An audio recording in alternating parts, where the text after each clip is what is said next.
Ótima noite a todos, mais uma vez uma alegria estar aqui na casa, então que possamos aproveitar os momentos que temos pela frente, que possamos buscar as energias saudáveis que esta casa de amor e caridade faculta e também o esclarecimento necessário a dar o suporte à nossa existência, e estes esclarecimentos a doutrina espírita nos fornece. Agora, a execução dos ensinamentos cabe a cada um de nós. Então, que possamos refletir de forma saudável sobre os ensinos do Divino Mestre Jesus e as instruções que essa doutrina de fé, de amor e de caridade nos alcança. Então, como o nosso irmão Rui já antecipou, a nossa proposta para a noite de hoje é falar sobre o perdão. E principalmente o perdão com enfoque de que o perdão faz bem para nós. Talvez não faça muito pouco ou nenhum bem para aquele em que nós dirigimos o nosso perdão, mas para nós ela é essencial. Ela é essencial porque propicia o equilíbrio orgânico, propicia o equilíbrio mental, do nosso ser espiritual. E é então neste sentido que queremos fazer a nossa explanação, e já durante a prece, essa maravilhosa prece que é o Pai Nosso, talvez uma das mais completas que temos, mas que também nos convida a uma reflexão. A gente fala, a gente ora, mas às vezes a mente está um pouquinho longe.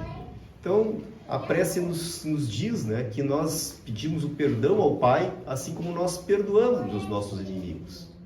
E aí eu levanto um questionamento: será que efetivamente nós perdoamos? Ou em todas as oportunidades?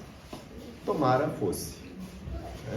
Aquele que estiver nesta condição, parabéns, porque certamente é um espírito diferenciado neste planeta ainda, que acolhe espíritos um tanto quanto equivocados. Porque lamentavelmente o perdão pleno, na sua plenitude, é para alguns. Então nós estávamos aqui na informalidade, ali conversando com o irmão Rui, e ele lembrou do Chico Xavier. Aí nós começamos a lembrar daqueles espíritos diferenciados, que certamente não condiz com o equilíbrio espiritual da maioria de nós, do qual eu me insiro. Porque, lamentavelmente, a gente não tem essa depuração espiritual, não temos esse preparo, ainda não conseguimos manifestar a nossa essência de amor em todos os nossos momentos da nossa existência.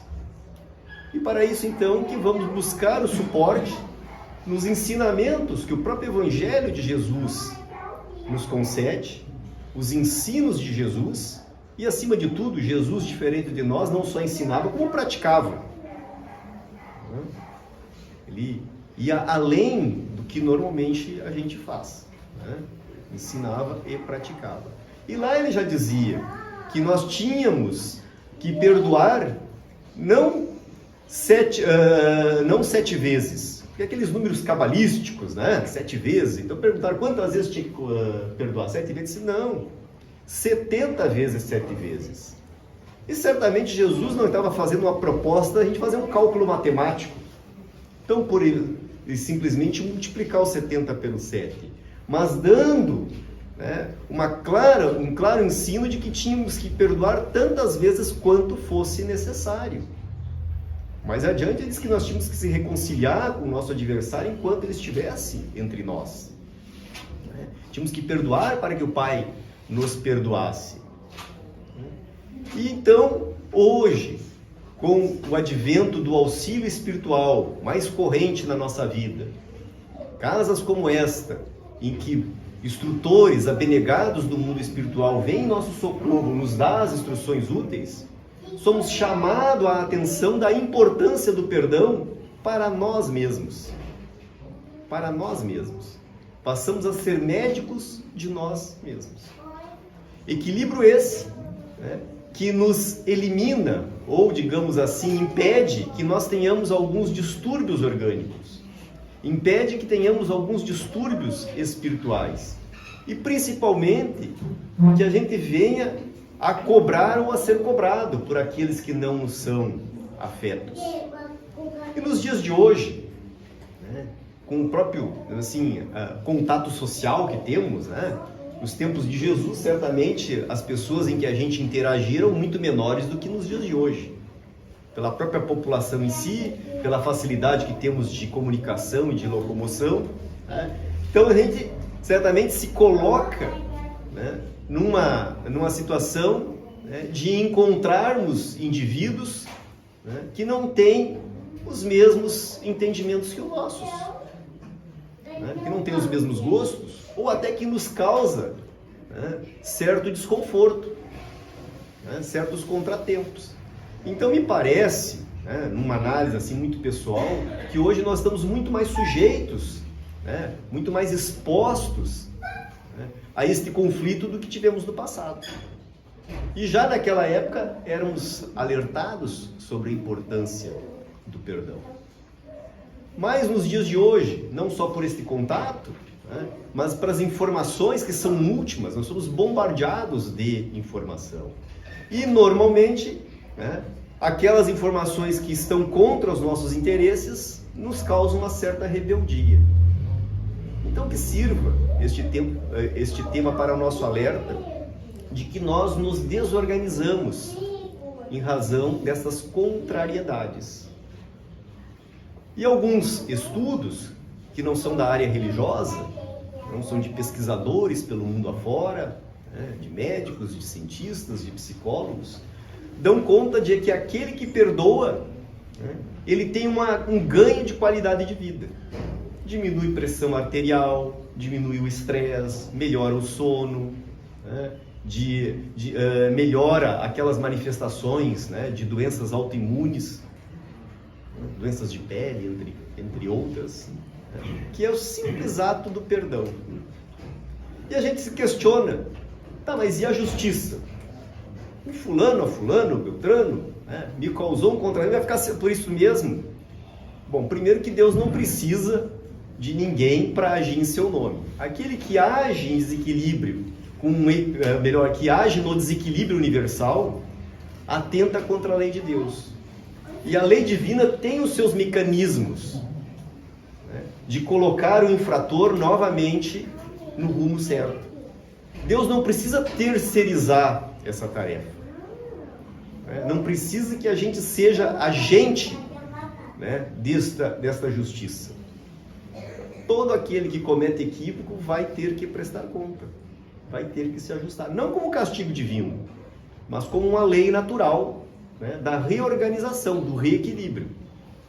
Então não precisa da nossa ação. Depois, né, mesmo que o indivíduo não mereça, não é problema nosso. Não cabe a nós julgarmos. E principalmente que nós somos um péssimo julgador. Somos um péssimo julgador. Né? Nós não nos colocamos do outro lado. E achamos muitas vezes que somos infalíveis. Em equívocos que a gente pratica. E a gente se coloca do outro lado de uma forma contundente contra aqueles que cometem desatinos. E se estressam, e gritam, esbravejam. Né? E se ainda... né, aquele desagravo ele é uma situação muito forte, muito potencial, pode-se ter um inimigo para várias existências. E vão desde as coisas miúdas que causam desconfortos até as grandes tragédias da humanidade. E eu estou falando com os irmãos para ver como a gente se coloca no lugar dos outros, e me recordo de um fato bem comum da vida. Isso faz mais de, vou dizer que faz 40 anos. Muito jovem, a gente tinha um grupo que tinha um timezinho de futebol de salão. Naquela época se falava futebol de salão, futsal. E eu agenciei um jogo, né? Um ginásio que todos conhecem, Centro de Canoas ali, do La Salle, 9 horas de sábado. Então, 9 horas da noite de sábado, estávamos lá. Quando nos apresentamos lá para o responsável, ele disse, não, aqui já tem um jogo neste horário. Né? Tem um jogo neste horário. E eu digo, não, temos um jogo às 9 horas. Ah, teve um problema. Hoje às 9 horas de manhã tinha um time que ficou esperando o adversário que não apareceu. Ou seja, tinha agenciado para as 9 horas e na minha cabeça era 9 da noite. Na verdade era 9 da manhã. E tinha um amigo até nos dias de hoje, mas naquele instante ficou transtornado. Ficou um bicho. E aí foi para cima. Mas como? O sujeito não sabe a diferença de 9 horas para 21 horas, e isso. Calado e tal, né? Amigo. E ficou bravio. Tá. Não tínhamos o que fazer, já estávamos com o tempo disponível para tal. Fomos para a arquibancada e ficamos assistindo o jogo, que era para o horário que pensávamos que era o nosso. Passou uma meia hora, eu perguntei para esse colega, que horas é? Ele, 9h30. 9h30 ou 21h30? Aí ele começou a rir. Me ganhou aqui. Então veja que a gente critica, a gente faz as coisas quando a gente critica nos outros o que a gente faz. É coisa assim, muito banais, em que se cria todo um desequilíbrio, todo um desarranjo, né? E que causa mal para a saúde, causa mal para nós mesmos. E a doutrina, então, nos socorre, dizendo que estas pequenas discussões podem sim levar a situações muito danosas. Ainda li recentemente uma frase de um espírito Victor Hugo, e que ele diz o seguinte, que as grandes tragédias é como uma represa que tem uma pequena rachadura. É só uma pequena rachadura numa represa. Com o passar do tempo pode botar toda aquela obra abaixo. Começa com uma pequena rachadura. E aí então, mais uma vez nos valendo da doutrina, certamente os irmãos já ouviram, eu já mencionei aqui em outras oportunidades, o Espírito de André Luiz. Uma obra magnífica pela psicografia do Chico Xavier. E o André Luiz traz um relato de um trabalho de passe numa casa espírita, como tem aqui, e como a irmã muito bem mencionou na prece, que a gente chega e já está sendo atendido. Está sendo atendido. Né? O nosso benfeitor espiritual, né? Quando nós chegamos aqui, ele já dá toda a nossa ficha corrida aqui para os benfeitores da casa. Eles já sabem tudo que a gente fez. E havia um atendimento dos espíritos antes dos encarnados. Porque também a doutrina espírita nos esclarece que as energias, elas são do ponto de vista espiritual, são do ponto de vista material, né? Orgânica, que se cedem, um cede para o outro, e misto.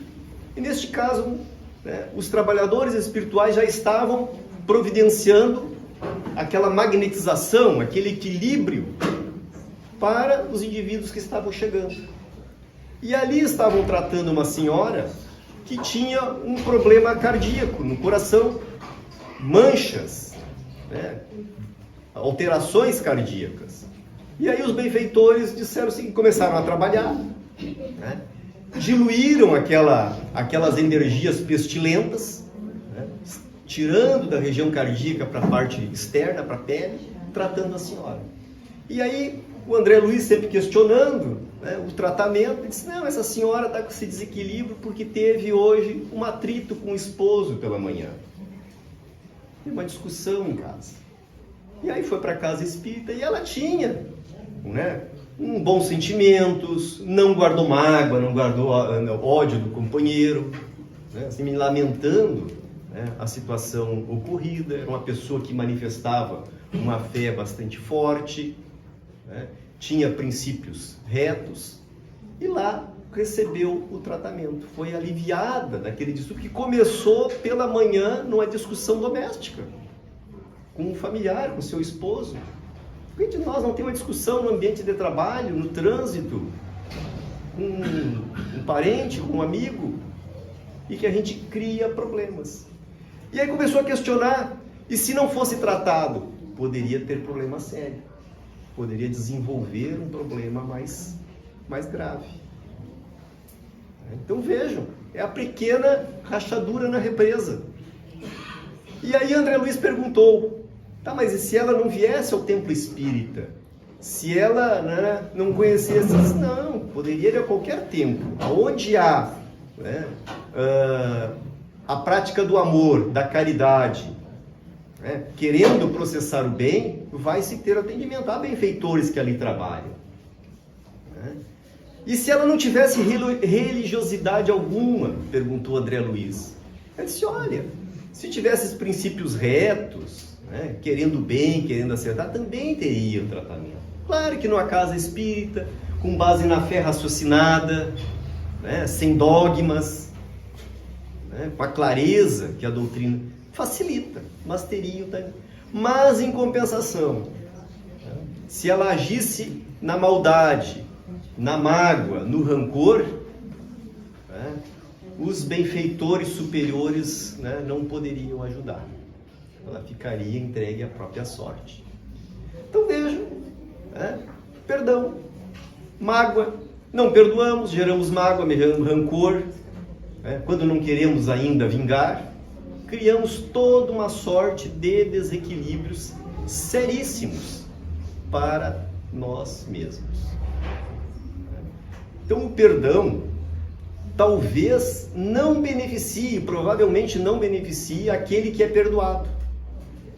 Porque se alguém nós perdoamos, né, aquele nosso inimigo, nosso ofensor, ou quem nos causou mal, talvez ele vai continuar agindo no mesmo mal. Mas nós nos desvinculamos dele. Nós rompemos este vínculo vibracional. O problema passa a ser dele. Nós estamos no outro nível. E Deus auxilia aquele que quer o bem, que quer acertar. Tanto que a Joana de Ângela, outro espírito consagrado, que uma magnífica obra esclarecedora aos respeitos dessas causas, né, que a gente envolve na nossa vida, ela diz que o perdoado já é um espírito endividado, porque cometeu equívoco. Agora quem perdoa passa a ter o lucro. Passa a ter o lucro. Então, em nenhum momento esses benfeitores amigos disseram que é fácil. Porque se disséssemos que é fácil, estaríamos ludibriando os irmãos. Não é fácil, mas é necessário. E o perdão começa exatamente em se desvincular das ações daquele que nos comete equívoco. É a gente não desejar o mal, não desejar a cobrança, não desejar vingar e não reter a mágoa. Muito comum nas atividades mediúnicas, né, e os irmãos aqui, temos irmãos experimentados nessa área, em que espíritos que ali se manifestam com um intuito muito forte de vingança, quando esclarecido, que se dão conta do seu equívoco, eles dizem assim, não estou preparado para perdoar. Né? Ou seja, a gente está aqui, a gente conquistou, né, inimigos de outras instâncias, e eles querem cobrar a conta, né, arrogando desse direito, e quando tem o esclarecimento, a plena noção dos seus equívocos, eles, ainda não estou preparado, mas vou deixar ele, não quero mais nada. Ou seja, ainda não está pronto, mas já está se desvinculando. Jesus e outros, né, e outras instruções que temos posteriores, recomendam inclusive do esquecimento. O esquecimento é um outro patamar, muito longe ainda da maioria de nós. Já perdoar já está de bom tamanho. Se algum dia a gente puder esquecer, aí sim nós podemos nos intitular espíritos bem avançados. O natural, né? Porque a gente vai às vezes lembrar, mas não vai ter a mágoa, não vai ter o rancor, não vai querer cobrar. Um espírito tipo Chico Xavier certamente esquecia. E tem um relato, inclusive, que passo para os irmãos, em que uma vez Chico Xavier havia sido, né, ofendido por alguém que ele tinha muito auxiliado, e aí pediu a Jesus, né, que ele não tivesse mágoa, que esquecesse o episódio. Né? Passado um tempo, passado alguns anos, só 20 anos, ele estava uma cidade e tinha alguém que ele viu e a pessoa fugiu dele. Assim, passou. Fugiu de novo, irmão. Ficou intrigado. Aí teve a oportunidade de chegar próximo desse irmão e perguntou: olha, eu vi que está meio arredio, né? Fugindo de mim. Será que eu cometi algum mal para ti? E a pessoa, bastante constrangida, disse: não, eu é que te ofendi. Mas quando? Assim, mas eu não lembro. Assim. Disse: não, se esse fato aconteceu, vamos caminhar como amigos. Então vejam, esse já era diferente. É um espírito que certamente a gente, né, tem que se espelhar, mas estamos longe de ser iguais. Mas está sinalizando o caminho que a gente tem que seguir. O caminho que é o melhor para todos nós. De outra forma, instruções, né, bastante contundentes diz respeito que em torno de 90% dos processos de obsessão, né, então para os irmãos, né, talvez nem todos saibam, obsessão, né, na linguagem espírita é quando há uma ação regular, muito firme, muito forte de um espírito sobre o outro, em todos os sentidos da vida, né? Nós para os encarnados, encarnados para os desencarnados, paralelo, né? Encarnado, desencarnado. Mas normalmente o que mais ocorre é do mundo espiritual para cá, por uma forma muito simples. Os espíritos têm a liberdade que lhe é peculiar e nós estamos limitados ao nosso organismo físico. Então aqueles nossos desafetos encontram um campo fértil, né, para vir cobrar a fatura da gente. E dão conta que mais de 90%, ou em torno de 90%, diz respeito, né, às intrincadas relações humanas em que houve, né, vítima e algoz, né, remontando a outras existências. Então é por isso que Jesus diz: te reconcilia com teu adversário enquanto estiver entre eles. Porque se aquele adversário desencarna, ele vai ter todo o ferramental para vir fazer uma cobrança. E causa o quê? Os irmãos que estão mais versados sobre a questão obsessiva sabem dos danos que a obsessão acarreta, podendo inclusive levar de uma forma muito, né, permanente, né, de uma forma sem tratamento, com a colaboração do endividado, a uma alienação completa da sua vítima. E ainda dão conta que aqueles alternâncias do ciclo da vida, hoje estamos aqui, daqui um dia estamos do lado de lá, aquele que está do lado de lá, daqui um dia está do lado de cá, né? São os ciclos da vida, encarnação e desencarnação. E aí a gente inverte os papéis. A gente passa a cobrar. Eu fui vítima, agora eu que estou em condições. Agora eu sou o senhor, estou a cavaleiro da situação. E isto tem que ser rompido. E ele só é rompido com o perdão. Então a doutrina espírita, ela nos chama a atenção disso. E diz que é muito vantajoso para nós. Só que para ser vantajoso, não é só porque a gente sabe que é vantajoso. Bom, agora eu vou perdoar. Eu já sei que é bom, né? Não, assim não funciona, né? Tem que ser autêntico. Tem que ser verdadeiro. Né? Tem que ser de dentro para fora. E não só um mero formalismo. Tem uma recomendação de Jesus. Né? A doutrina espírita diz que é bom, então eu vou fazer. Não, tem que ser voluntarioso. A gente tem que acreditar que é assim mesmo que funciona. Então o perdão, ele tem este papel fundamental para nós. É um exercício da caridade. É um exercício da lei do amor. As melhores práticas. E aquele irmão que é o ofensor, esses benfeitores também nos informam com todas as letras. Trata-se de um espírito enfermo. Então, se é enfermo, a gente tem que entender como um doente, né?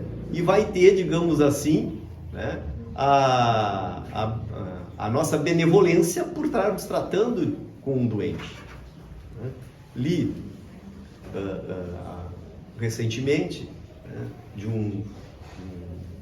uma das obras que falava ali sobre o perdão, de um indivíduo num manicômio, né, e que passavam, né, pelo médico ali, alguns internados e o ofendiam, outros diziam que estava plenamente bem, e o médico ali nem se alterava, né, ficava na dele.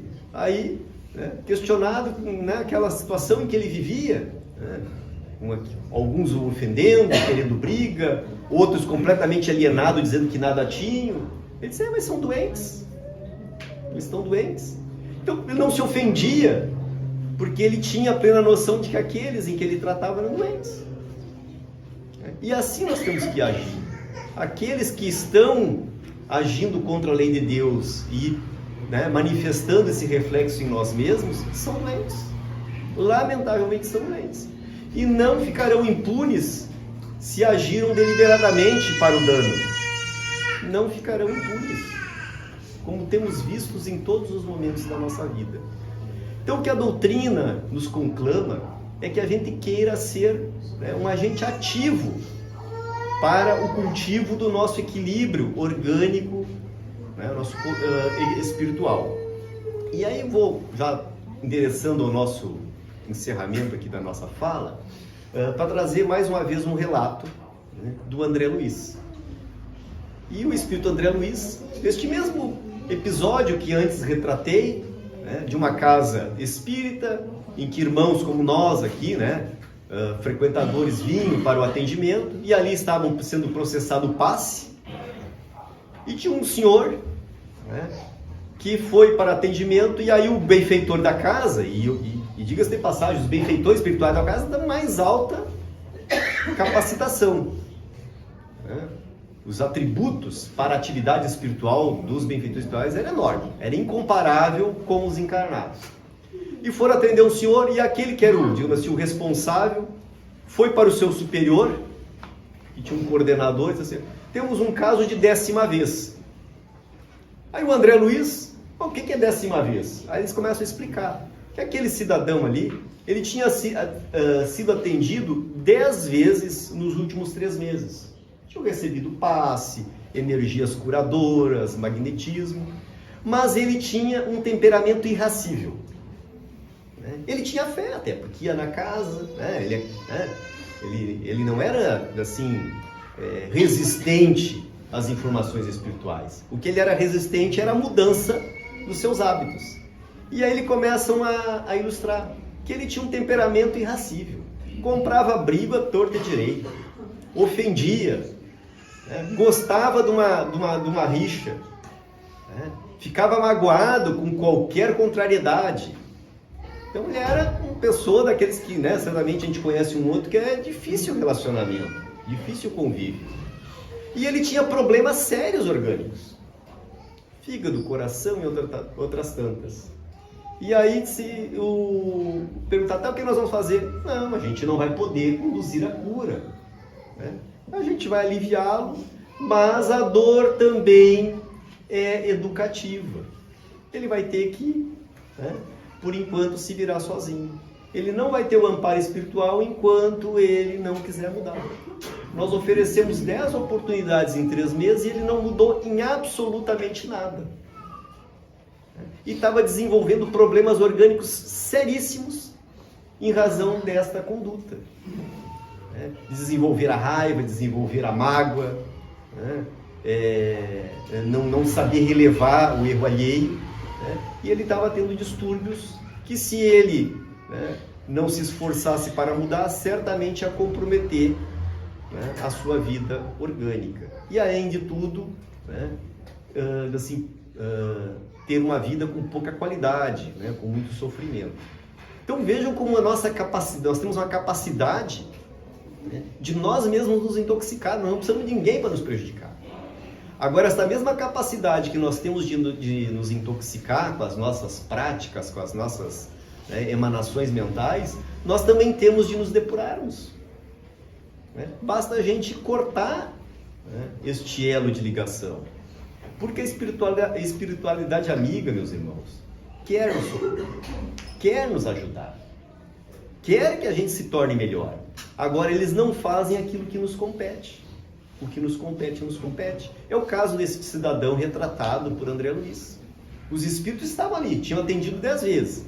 ele não tinha movido 1 milímetro, nenhum esforço para a sua melhora, para a sua mudança de conduta. Bom, agora é com ele. Não podemos despender tempo e energia para quem não quer se ajudar, para quem causa tumulto, dissabores, cultiva inimigos. Então vejam quanto mal faz em nós este tipo de sentimento, esse rancor, esta mágoa. Se aquela irmãzinha antes retratada, que tinha tido a discórdia com o seu companheiro, ela tivesse guardado mágoa, ficado rancorosa, querendo se vingar do companheiro, certamente ela não teria tido o atendimento. E aquele problema orgânico lá do seu coração poderia vir por um infarto ou outros danos. Então, perdoar sim, além de ser um indicativo da religião, um indicativo divino, tanto que todas as religiões sérias, de várias vertentes, recomendam como necessário e útil o perdão. Temos a ciência dando este reforço, de pesquisadores, nos dando conta de que nós nos equilibramos ao perdoarmos, e temos as mensagens espirituais que a doutrina nos alcança, dizendo o benefício que temos. Agora, pontuamos, não é fácil, porque a gente sabe que não é, mas que a gente tem que ter o esforço, porque na medida em que a gente compreende como é que funciona esse mecanismo, certamente esta informação passa a ser útil para todos nós. Então, às vezes a gente vai conseguir, não consegue no momento, um dia, 2, 3 depois a gente vai se dar conta de que não era assim, o ímpeto diminui, as emoções estão mais débeis, mas a gente vai ter que dizer, não vou me vincular a quem está em desequilíbrio.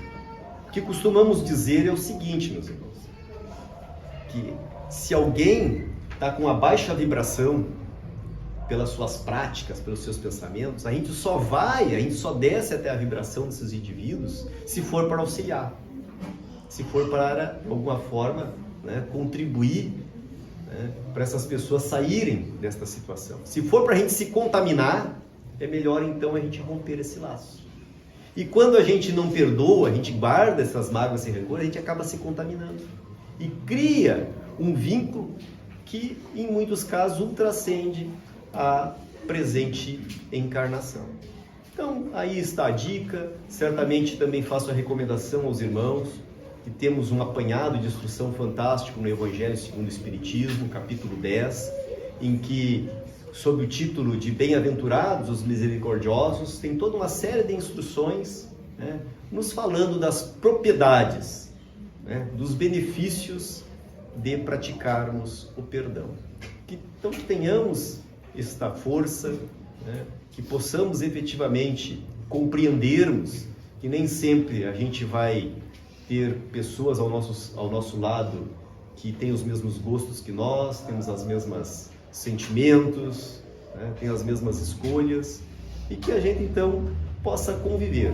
Nós que nos intitulamos conhecedores do Evangelho de Jesus, que temos essa abençoada doutrina, com esses mensageiros do bem nos dando instrução, então que a gente se valha disto que temos, para nos transformar para o bem, para que sejamos hoje um pouco melhor do que estávamos ontem, e quem sabe amanhã melhor do que hoje. Agradeço a oportunidade que a casa concede, a paciência em vocês em ter me ouvido, e desejo a todos então uma ótima noite reparadora de sono, que possam auir as energias benéficas que a casa aqui propicia, e que tenhamos todos muita paz.